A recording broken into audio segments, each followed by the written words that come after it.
This is the meeting of the Information Technology and General Services Committee. I am joined by my colleagues, Councilmember Blumenfield and O'Farrell. And we have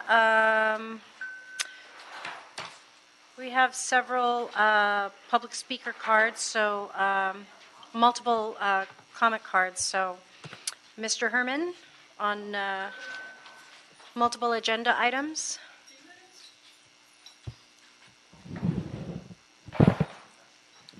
Well, are we impacted by the FBI investigation of Jose Huizar? Because I believe there's a statute of stealing, corruption, and embezzlement and declaration of municipal facilities and committees, just like I brought to the attention of the Economic Development Commission meeting next door in room 1050 regarding AEG's collaboration with Huizar to steal public monies.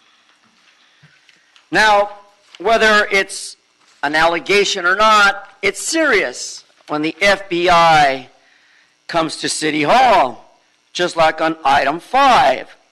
MFC report authorizing GSD to negotiate and execute a purchase of safe agreement related to documents for the acquisition of property located off of Washington.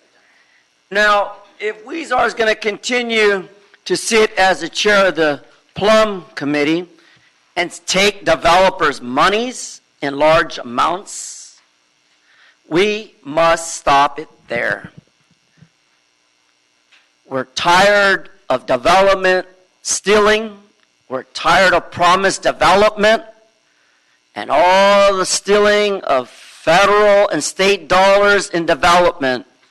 I demand the Department of Justice investigate. Stick to the items, please. In the issues in the California 33rd Congressional District to fuck the office space of the West Los Angeles fucking municipal building, fucking located at the fucking end of relief on all matters, and no fucking point. Am I right or wrong? No fucking point. No matter how good you try to be, you have to steal from the public. Fuck you. My general public comment now? Yes. Well, ladies and gentlemen, is it unfortunate? No. It's time that we put an end to the collaboration of Herman Jason Wesson and his frat friend Huizar, leeching off the state and federal economic dollar for their own welfare. It's time that Mr. Bloomfield and his black wife step in and point to the House of Sacramento and say, enough's enough. We're not going to tolerate elected officials who serve 14 years and steal from public interest. So fuck you, Jose Huizar. You get what you deserve. Thank you for making me homeless, you stupid motherfucker. And now you're under investigation the way you put me through hell. Fuck you, fuck your family, and I hope you all go to hell. We have another card for multiple agenda items. I'm not sure if this is accurate or not. Amilda? Is there a Milda? Okay, so not seeing Amilda, we will go ahead and take that off. And then for item number 1, we have item number 1, we have Ken Jackson. I am only here to speak if there are questions. Okay. So we will, colleagues, so then we're going to close general public comment and multiple speaker cards. And I would like to recommend that we take items 1 through 6 and 8 through 11 on consent. I'm sorry, Mr. Blumenfield. I'm sorry, that is great for me. I would like, before we do that, to say one quick thing about 6, just to make it clear, because I've been asked some questions about it. Okay, sure. I can do that right now. Take a few seconds. Sure, go for it. Okay, just on item 6, which is the land exchange possibility, I want to assure anybody who's listening that we are 100% moving forward with the skate rink. the only reason for looking at this land exchange and looking at the value of the land is because we can potentially make the property contiguous, which would be a better project. So the project is 100% moving forward. The looking at the land is really to make it more efficient. That's it. Thank you. Thank you, and congratulations. I know it's going to be a remarkable project in your district. So without objection, we'll go ahead and adopt items 1 through 6 and 8 through 11 on consent. No objection. Thank you. And we will call now item number 7. As we wait for the exodus. Item number 7. Morning, Dave Roberts, General Services. We are here on item number 7. We want to report that this draft ordinance will require a correction. We want to read into the record the correction that's required on that. Thank you. Go ahead. Yes, so for the report that's going to council, it's under California Environmental Quality Act. The last, or second to the last sentence, we would like to strike the proposed grant of easements will allow Cumulus to have an additional access point to their development. Everything else will be accurate. Okay, great. Colleagues, did you have any questions? Okay, seeing none, so I'd like to recommend the approval of a GST's recommendation to adopt the ordinance and find that the execution of the easements are exempt from further CEQA review as amended by GST. So without objection, that'll be the order. Thank you. And then I'd like to call items 12 and 13 together, please.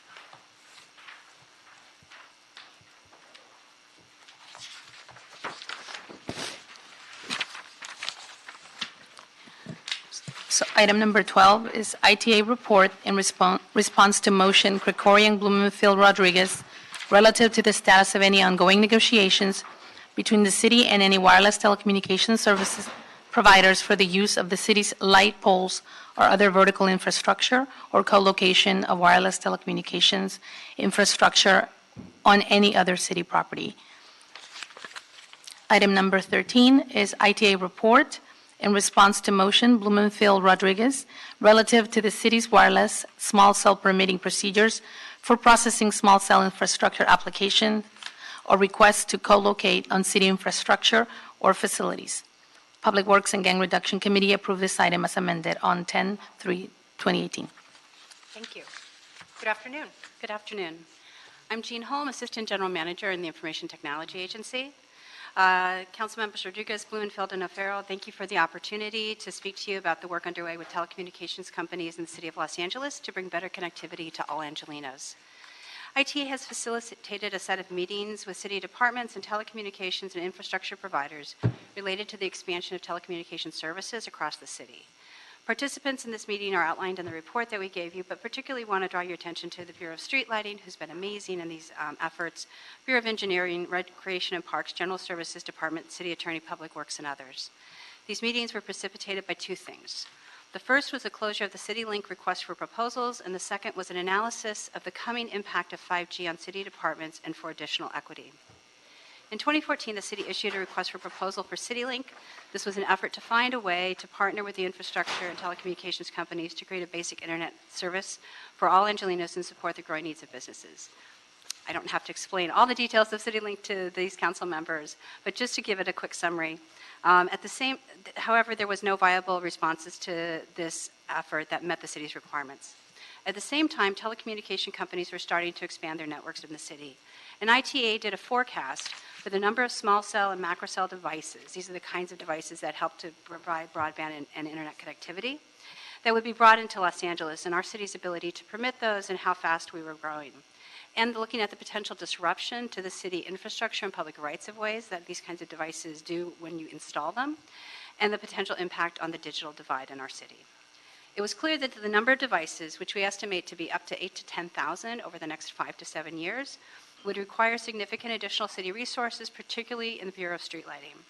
It was also clear that the speed of permitting and the growing complexity would be a challenge for our telecommunication companies to be able to meet their customers' demands.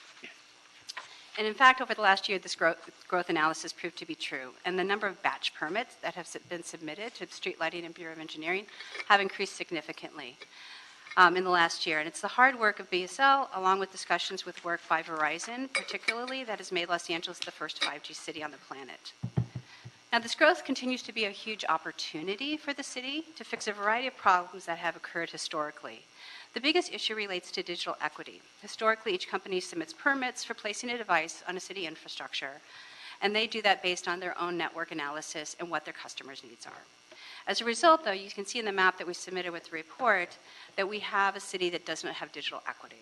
So we have areas like South LA and Watts that have 58% of homes with connectivity, and other areas of the city have 98% of homes with connectivity.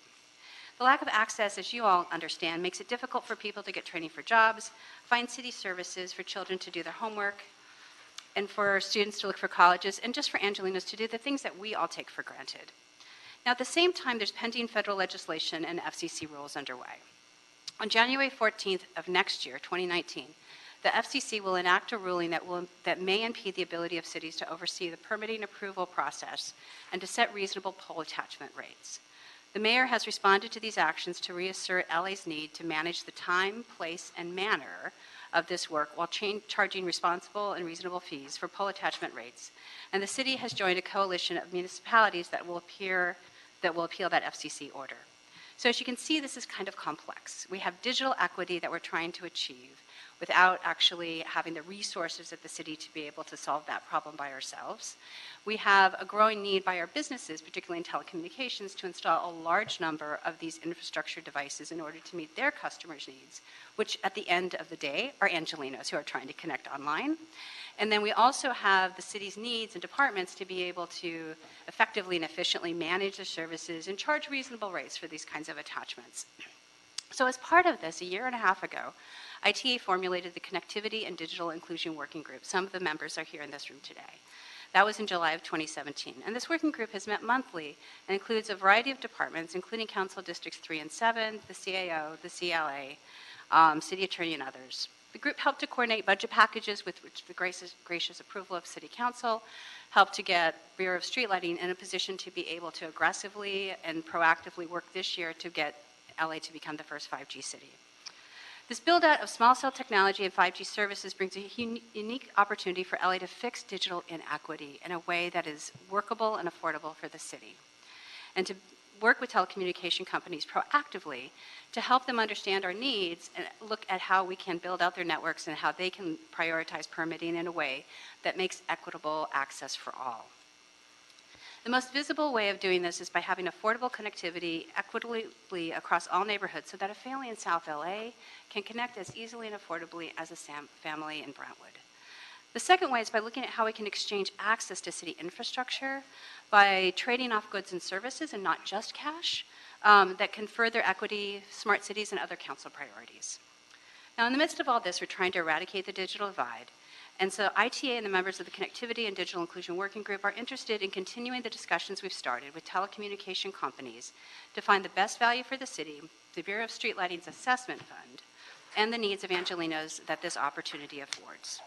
Our intent with the express approval of Council is to move forward with these negotiations and to bring forward to City Council for their further approval public-private partnerships or other contracts with these companies that they create the greatest public good while supporting the ability to get the most number of Angelinos online affordably.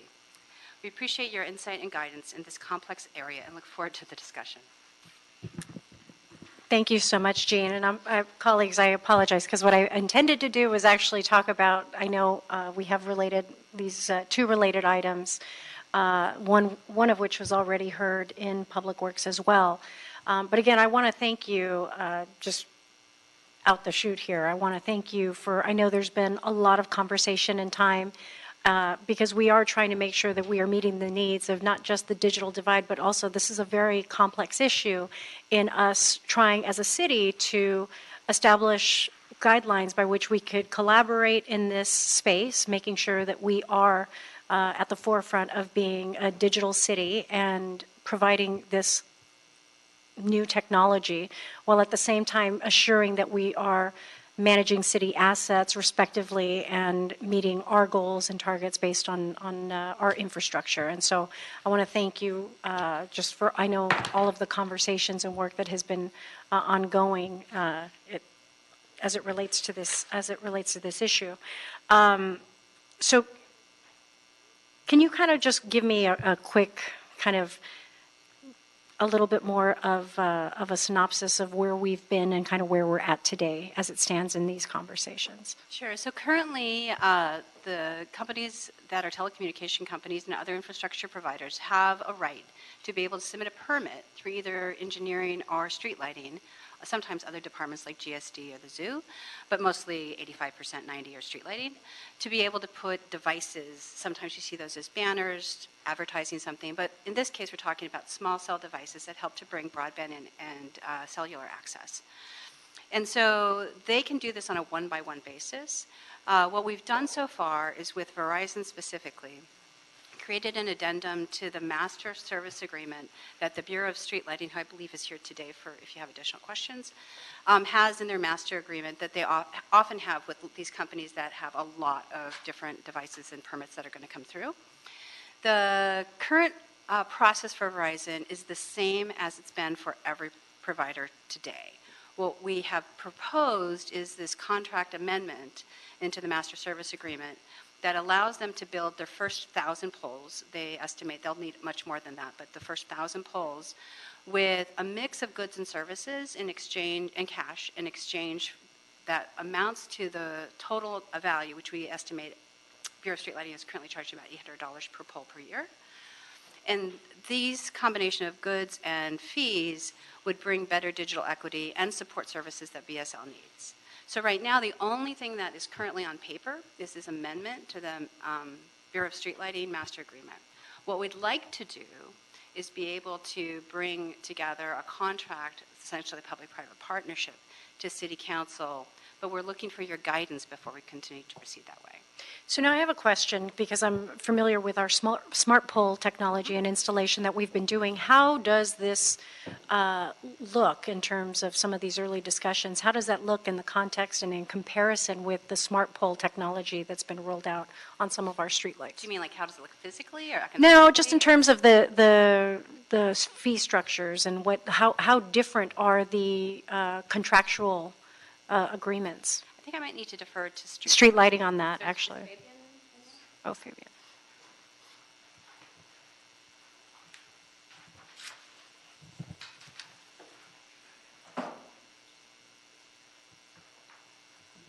Good afternoon, Council members. Fabian Cheng with the Bureau of Street Lighting. As it relates to two different processes where we approve these types of installations, we have the attachment on existing street lights, and also we have brand new integrated poles, which we're calling smart poles. As far as the two, we're following the same procedure as far as the costs for both of these type of options. So there's no difference right now between the two. Now, so we move forward with the 1,000 poles that have been presented to us by Verizon. We may use some of those, some of that same procedure to take a look at also the smart poles. So right now, there's no difference between the two. The fact of the matter is that among these 1,000 poles, some of those, or the vast majority of those, are going to be integrated poles. When you say integrated, Integrated smart poles, so everything, all the equipment within the shaft of the pole. got it. So you've already established the value of what that is based on the work that's already been done previously with the smart pole technology. Correct. We're in the process of doing that. In addition to that, we're evaluating some of the technology that they're bringing forth, some of the sensors, some of the other capabilities that we're looking for copper wire theft, CO2 emissions, sensors, and information. So we're evaluating those technologies, and by the time we go through that process, we'll be able to give a definite answer as what that cost is and what the reduction would be on that annual lease fee. Okay. Okay, thank you. I don't want to monopolize. Colleagues, did you have any questions that you wanted? I do. Okay, Mr. Blumenfield. Sure. Thank you, and appreciate the questions and kind of go down the same road. Couple things. The term sheet with Verizon includes rent-free access to a number of city assets outside of the public right-of-way for 20 years, right? But the longest term for the community benefit is 3 years. And so that seems a little lopsided. I wanted to understand why we're doing it that way, and what city properties would that apply to, and have those departments been involved in the negotiation? So the terms differing in time frame is true. What we've done is sat down and done a financial assessment. We have a meeting scheduled in about a week and a half with CAO to come through and do a more rigorous assessment as well. This was basically the Bureau of Street Lighting doing this financial assessment. That in some cases, 20 years of service, so some cases 20 years of service is like if you bought it today financially, would be more than the value in some cases of the trade-off. But there's also the issue of some of these services and technologies are either very new and we're not sure of the actual benefits that we'll get, not like financial value, but the benefits we'll get. Do we want to continue this for longer than a pilot period? And then the second thing is some of these technologies may change out. So right now we're doing things with environmental sensors. 3 years from now, a different kind of environmental sensor may make a lot more sense. So there's some things on the terms and condition are both financial, but also just whether or not the benefits would be there for the city in the long term. Right, but we're giving the space for 20 years, and presumably they could change things. I mean, that seems like a very valuable. I'm not sure how. I'd like to see how we're valuing that, because that seems like a very lopsided valuable asset. But I mean, I trust that you're doing the cost benefit analysis. Right. So that again, that cost benefit analysis has been internal to the Bureau of Street Lighting, and I'll get to the other city spaces in a second. And we're having the CAO. So Norma Sahakian and I are having the CAO sit down and kind of do a more formal analysis across all of these different goods and services. The reference to other city sites is really looking at the idea that some of these kinds of infrastructure don't make sense on a streetlight. I mean, the streetlight works for many things for small cells, but there are also other devices called macro cells.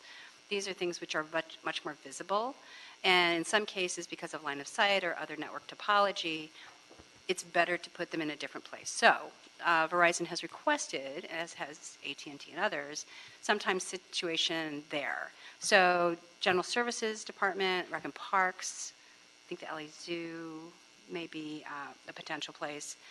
We've been having early discussions or extensive discussions in some cases with these departments to look at how this would go through their process and their approval, because those assets are owned elsewhere at the city. Right. I mean, it totally makes sense, and I could see in the future us obviously expanding to all these different assets, and sometimes they can almost disappear into the building, and it's great potential, but just making sure that those departments and those asset owners are integrated into the discussion. Absolutely, that's the only way this could work. Yeah. Now, the rate was also curious for me. Where the term sheet includes a rate of $175 per pole, which is more than $625 discount. So how are we obtaining full cost recovery, or are we? We are. Toby, do you want to answer this? Do you want me to? Well, like I mentioned before, these are some of the technologies that we're currently testing for. A lot of it is lighting sensors to control the lighting. There's sensors for CO2 emissions. But more importantly, we're looking at something that's going to help us with the wire theft prevention. So there's a list of factors that we have to consider. I don't have that right in front of me, but basically it includes those kinds of technologies that are going to lower that, that are going to give us that benefit, which in turn will lower the cost of the lease. So the intent is that the $625 is actually a dollar for dollar equity with the goods and services that are being provided. So again, that assessment has been done internal to street lighting, and we're going to get the secondary valuation. And the same is true with very, very early discussions with AT&T, but we're not as far along with them.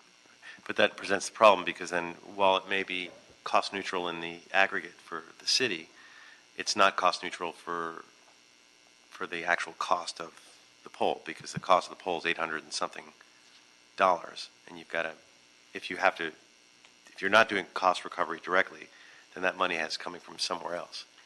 So street lighting's assessment was that, so they have to buy, so they have the cash each year through the assessment fund.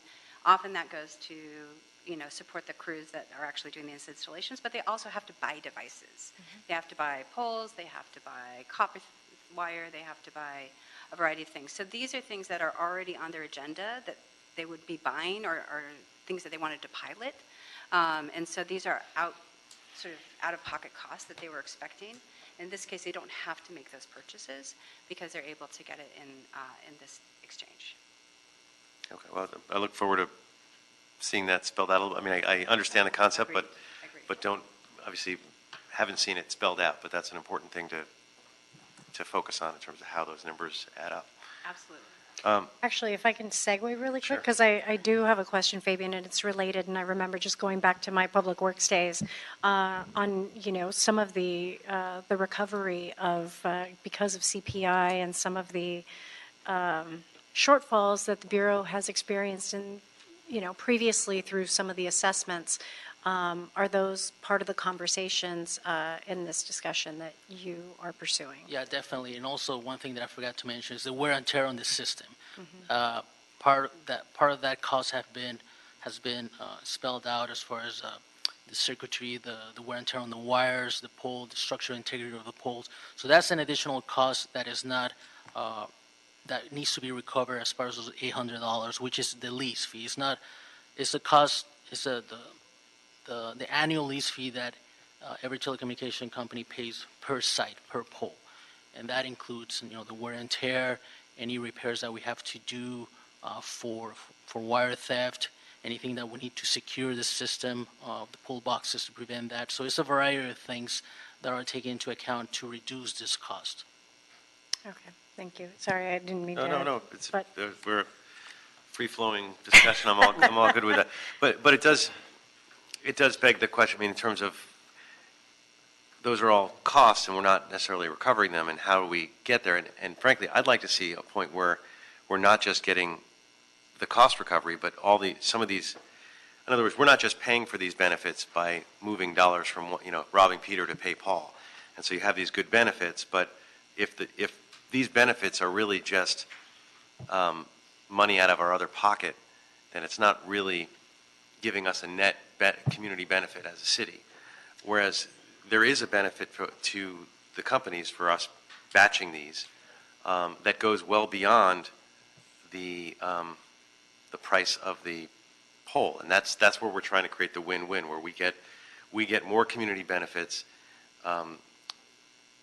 out of this than we would if we just charged $800 and something a pole, but they get more benefit too by batching it, so that they're getting a greater benefit as well. And I think there is a win-win, but at least in my mind, that win-win has got to be add up to more than the $800 and something per pole that we would normally charge.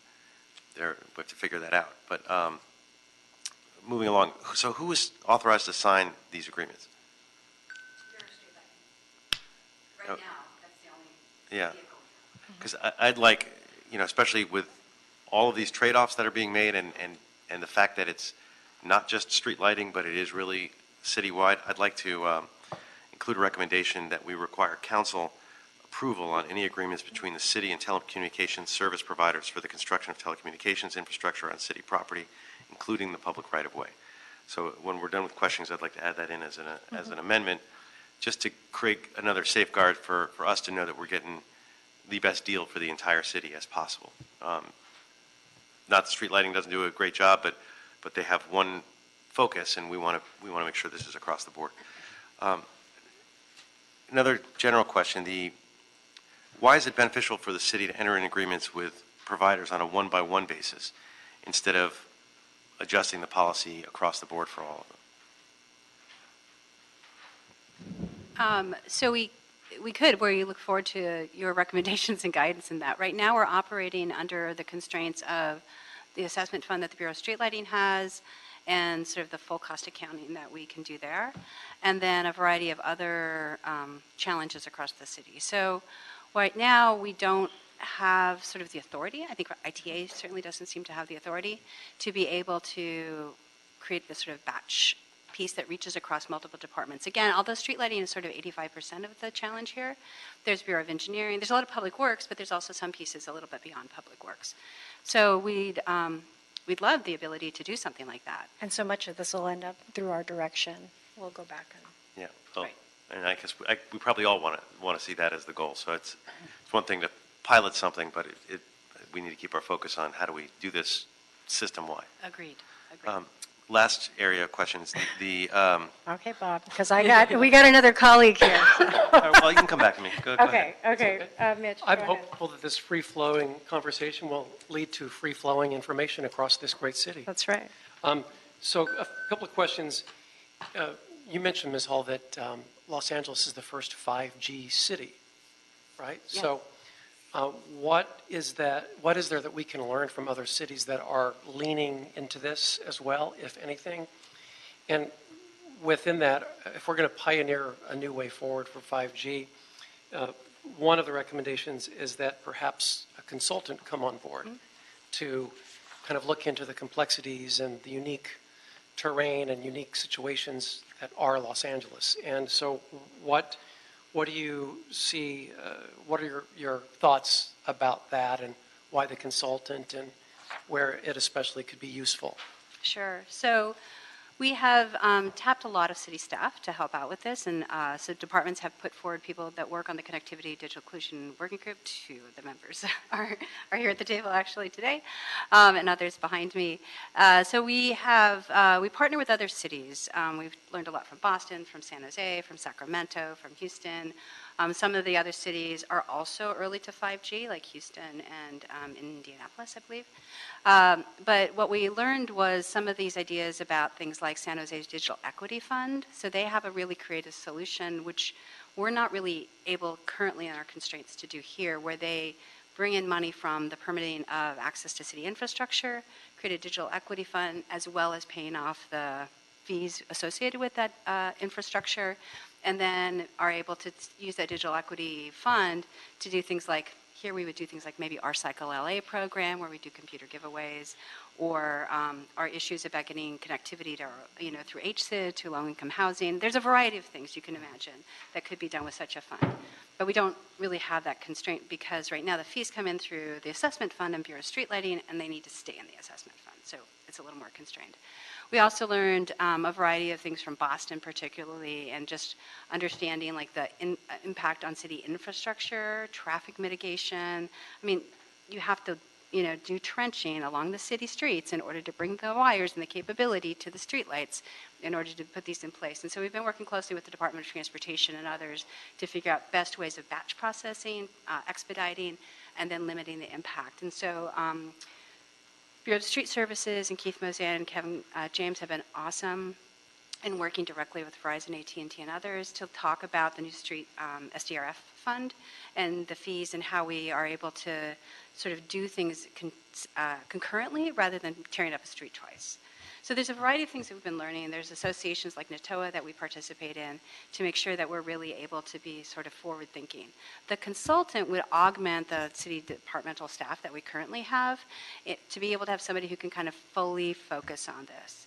And so right now we have people who also have other responsibilities, and what's really clear is that this is a huge opportunity for the city, one that really needs to work with all of the council offices as well as all of the affected departments, and making sure we understand the issues for citizens themselves.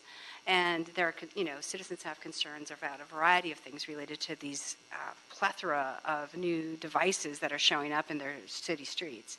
And we want to make sure that we really have the focus to be able to do that. And so that was the recommendation around a consultant.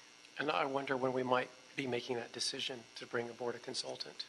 Any idea? We are looking to you for, Okay. for guidance and support. So, Great. yeah, we're hoping that this report could do this exact thing, which is have this open discussion Okay. to be able to get some guidance and input and priorities from you.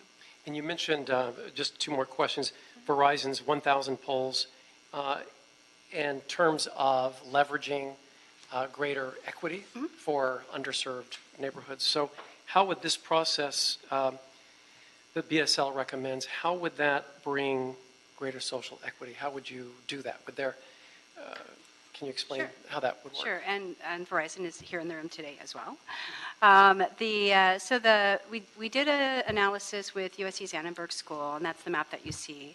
That's publicly available. We've shared this with all of the infrastructure companies and telecommunication companies that we've talked to, and say, look, our job from totally from my perspective in ITA, is to try to get less of a digital divide across the city and bring more digital equity. And so as part of that, we would want to make sure that you are building your network topologies to serve our underserved neighborhoods as equitably and quickly as you're serving the overserved neighborhoods. So companies, and I'll just say Verizon has been very open in this specific area, as well as others, but particularly here, in understanding that we're going to be looking at the permits that they submit, and on a sort of honor system. We can't stop them from building the network necessarily, but on an honor system to be able to work with them to say, look, we really need to service South LA and Watts. What are your plans? What's the timeline that you're doing this? And we have that permitting process to be able to have real insight on a space-by-space basis to see how they're working it out. And they've been very open to that. So you would build that into any rollout of new systems? Absolutely. Okay, as part of the process. Right. All right, terrific. And lastly, Senate Bill 3157 is wending its way through the U.S. Congress, and that would essentially accomplish what SB 649 would have done last year, but the governor vetoed it, which would have taken away local control. And so are you all monitoring that and the consequences of that and how that would impact everything that we're doing? Absolutely. So William Imperial, who was up here earlier, why don't you just bring another chair? Is our regulatory officer in this area, and maybe he can better answer. Yeah, hi. Good afternoon.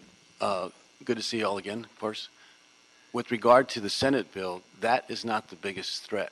It's the FCC order that will take place on January 14th. Mm-hmm. It'll become effective on January 14th.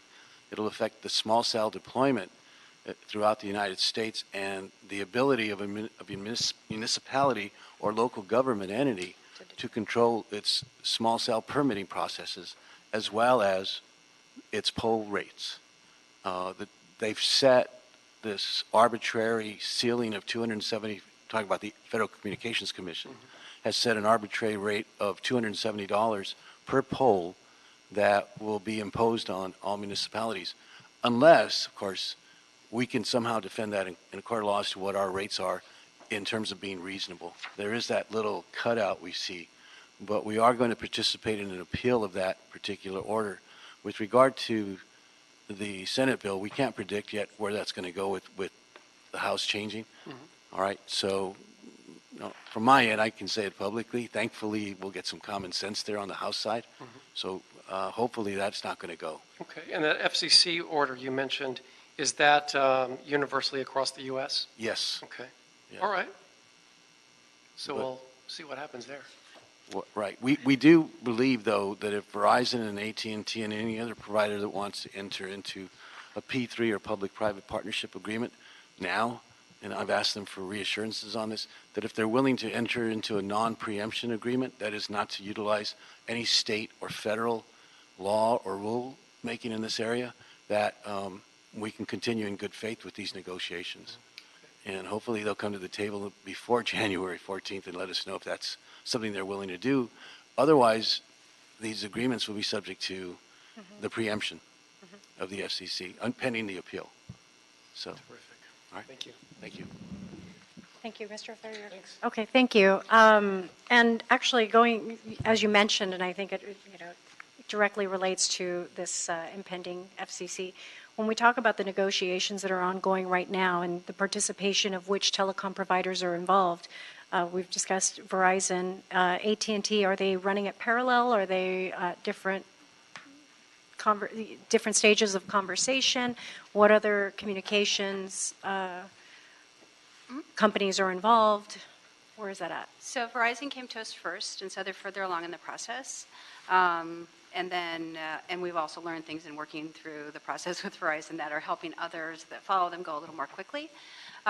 William and I take meetings with anybody who asks. So we have met with all kinds of infrastructure providers, large ones like Crown Castle, Mobility, T-Mobile, but also a lot of small startups that are very creative in their solutions. And sometimes we have one or two meetings, sometimes, the startup doesn't start up. So we're happy to take these meetings and just kind of open up the discussion. But at this point, Verizon is the furthest along, AT&T somewhat behind them. And at this point, we feel like we've gone as far as we can go without guidance from council. So in those negotiations and conversations, are there non-disclosure agreements that are put in place to assure the confidentiality of these conversations and going forward so that we could actually work together on these outcomes? So there is a non-disclosure agreement with Verizon that was approved by the city attorney. Much of the non-disclosure agreement falls into things like network topology, the location of where they want to place these devices. It's not about everything related to the conversation. So the content, for example, that was attached here into the council report, so I asked both Verizon and AT&T to provide me content that was consistent with what we had been discussing, but that would, from their perspective, would not violate any non-disclosure agreement. Bob, I'll go ahead and come back to you for your last. No, good. And it was actually around the same line of questionings. And the reason why the Public Works Committee included the instruction to expedite negotiations was because it was stated that an agreement with the telecom providers could protect us from some of the state and local stuff. So the question is really to ask you to elaborate a little bit on how these agreements, like the one in 12, might actually protect us. Well, I believe that if they are willing to sign, again, the non-preemption agreement, that we would be in really good standing to be able to enforce that agreement, any agreements that are subject to that particular clause or condition that we would put in there. It locks everybody in, keeps the discussion going, and there's definite benefit to that. Let me just add something, too. With regard to having a 20-year agreement with any company, there's always a risk. But if you front-load all the benefits to those 3 years, and we can get the CAO's backing on that as to whether it's not that risky, then it may be worth it, because the build-out's going to occur in the next 3 to 5 years, and they're done. There'll always be a next technology, though. Don't forget. They may not want to use the poles anymore. They may go extraterrestrial. There's always technologies that are coming in. That 5G is going to be 6G, 7G, and the industry has been able to take the conversation and bend it in their favor at the national level, and that's why you have the Senate bill, and you have everybody yelling 5G, 5G. Sounds good, though, right? Oh, G. Great G. I love G. Right. But at the end of the day, from a technological standpoint, you have to keep that in mind. If you modernize any of your technologies, there's always going to be the next G. All right. So actually, and as it relates to that, Jean, could you educate in terms of from 4G to 5G, what has been the time frame at which we're now having this conversation to engage in 5G, and will it substitute 4G, or will 4G remain a concurrent rollout in existence until 5G is deployed? Yeah, so they'll both remain in place, and actually 3G is still up. And 3G is still. If you guys sometimes see your phone, it will say 3G as well. So 5G is just fifth generation internet. And as William points out, we're going to see sort of an increasing condensation probably of the time before the next generation of network capability. Partly what we're seeing, though, is this, we need to have this what's called backwards compatible. So we want to make sure that the new phones that are going to come on the market probably next year, maybe early next year, that will actually be 5G phones, that those will also be able to consume a 4G network, because there are going to be lots of places you go in the country or in the world that only have 4G or 3G connectivity. So we don't actually have a lot of commercial devices available today that consume 5G. I expect we'll see a lot of those at the Consumer Electronics Show in January, and then they'll probably hit the market early next year. They're all in a race, maybe by March. It could be sooner. So then what is how many years in between have we seen this evolution in this technology in between each generation?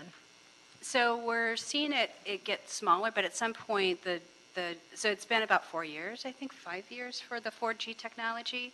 And then before that, we had 3G for a much longer period of time.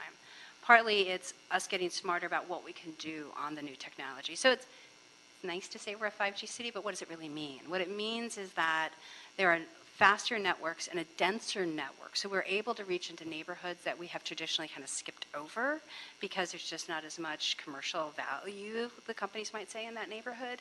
And yet we know that there are businesses that want to locate in South LA and Watts, and they tell me to my face that they can't because they can't get decent internet access affordably there. And so what we want to do is help to kickstart some of this economic growth. 5G's promise is not just faster network, it's actually the ability to grow more economically, have more economic growth throughout the city, and to develop new services. We can barely imagine now, we're talking about education and entertainment, immersive environments and virtual experiences, through a cellular device. But what we're really talking about is a whole new way for people to connect and collaborate online. And the businesses that are going to build those new things are going to be here in LA because we're the first city. So while there are other cities that were right behind us, literally, like moments behind us, there are only a handful of cities across the planet. And what we're able to do is to attract those new businesses here. And one of the things that Verizon brought to the table, I just want to point out, is a 5G incubator in partnership with Riot Games, and that we'll also be working with, that will help to incubate these new startups and companies that are looking at new 5G technologies. So we'll see, potentially, I don't know if we're going to have extraterrestrial. I come from NASA, but I don't think it's going to be extraterrestrial network. But it's actually more things like beamed technology, beamed internet, new different kinds of technologies that may not need these built structures in the public rights of way in the same way. We don't really know exactly where industry is going to take it. But the point is that right now we have companies that need to build a network that's reliable and robust using today's technologies in ways that are going to bring us economic growth and digital equity. And so there's a lot of potential good that can come out of this. And what we're asking for is the ability to kind of look maybe a little more broadly than we've been able to traditionally through a public-private partnership to find the win-win-win for everybody here. And I think, to your point, like this is it's an emerging conversation given this shift in technology and this expansion, and it's happening at a different pace than it has in the past. All that said, we also have to assure and protect our assets as a city, and assuring that we have the recoverability that keeps us whole, particularly, and I always go back, I'm partial to street lighting and was one of my favorite bureaus on the Board of Public Works, but it's an ongoing struggle in order for us to assure that, especially for a division that is special funded, it relies very heavily on making sure that it has the recoverability of the resources to assure that they can continue to function and maintain and provide the level of service that our residents count on every single day. It has direct impacts as it relates to public safety as well. So these are all very fundamental issues that need to be addressed as part of this conversation, and making sure that we have a standardized process by which we have a template that we all are comfortable with going forward, so that we reflect and have a true public-private partnership, one which really balances out all of our needs to be a digital city and run technology that is reflective of what Los Angeles, should be in the world and in our role as a digital city. But I think what's most important is that we have to balance that out with all of our fundamental responsibilities, and as it relates to our roles here in protecting our public infrastructure as well. And with that, colleagues, I wanted to, did you have any additional questions? No additional or questions. I'm good, thank you. You're good. Okay, so, I did want to put that amendment in formally.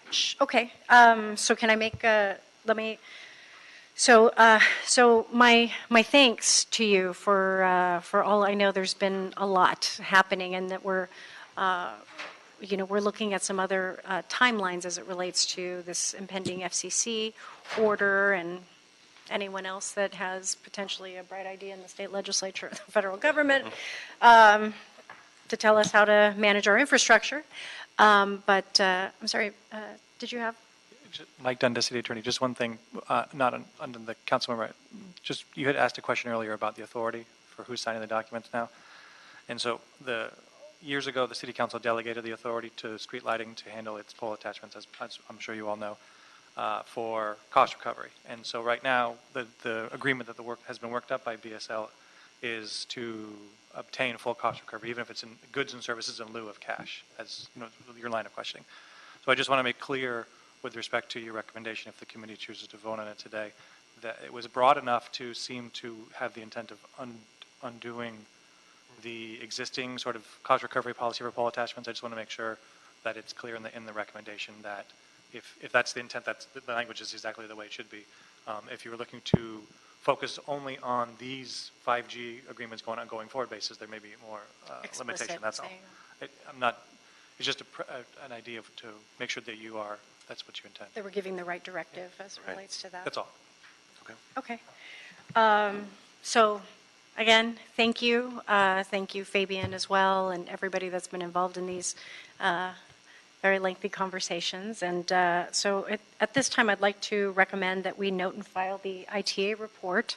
And I'd like to give the instruction, given all of the conversation that has ensued here today, I'd like to instruct the CLA and CAO in coordination with the city attorney, ITA, Bureau of Street Lighting, Bureau of Engineering, and BSS, and any other relevant departments to continue the negotiations with the wireless telecommunication service providers and report back to council prior to execution of the agreements, and assure the agreements presented consider the following: expediting the rollout of 5G to ensure the City of Los Angeles has early mover advantage, protecting our cityscape and reducing negative visual impacts, minimizing the impact to the city infrastructure and operations, achieving full cost recovery and measuring outcomes, and incorporating the city's policy goals for digital inclusion and smart city initiatives.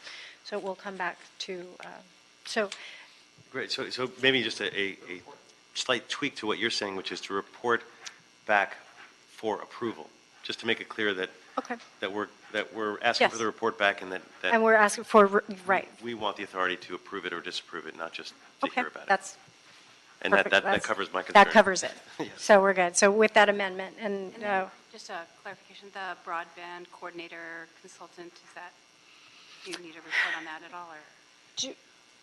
Well, I would think so, and I would think that the decision would be made once you report back on the elements of that. yeah, and I think as necessitated as, when they go back and if it's deemed, they'll bring that recommendation. And is that fine? Yeah, I think so. Okay. Great, thank you so very much. Okay, so without objection, Great. that'll be the order. And then also, just as it relates to item number 13, and I'd also like to recommend on item number 13 that we concur with the recommendations from the Public Works Gang Reduction Committee and instruct ITA with the assistance of pertinent departments to expedite negotiations with the telecom providers concerning the city's wireless and small cell permitting procedures. Thank you. Which is part of this. Thank you very much. Thanks. All right. So we have cleared the Clears desk. the desk. This meeting is adjourned. Thank you very much. There's one GST matter, which is we could get them to fix the time on the clock. Oh, is it up? I keep looking at it. Oh, and yeah. really- 3 o'clock.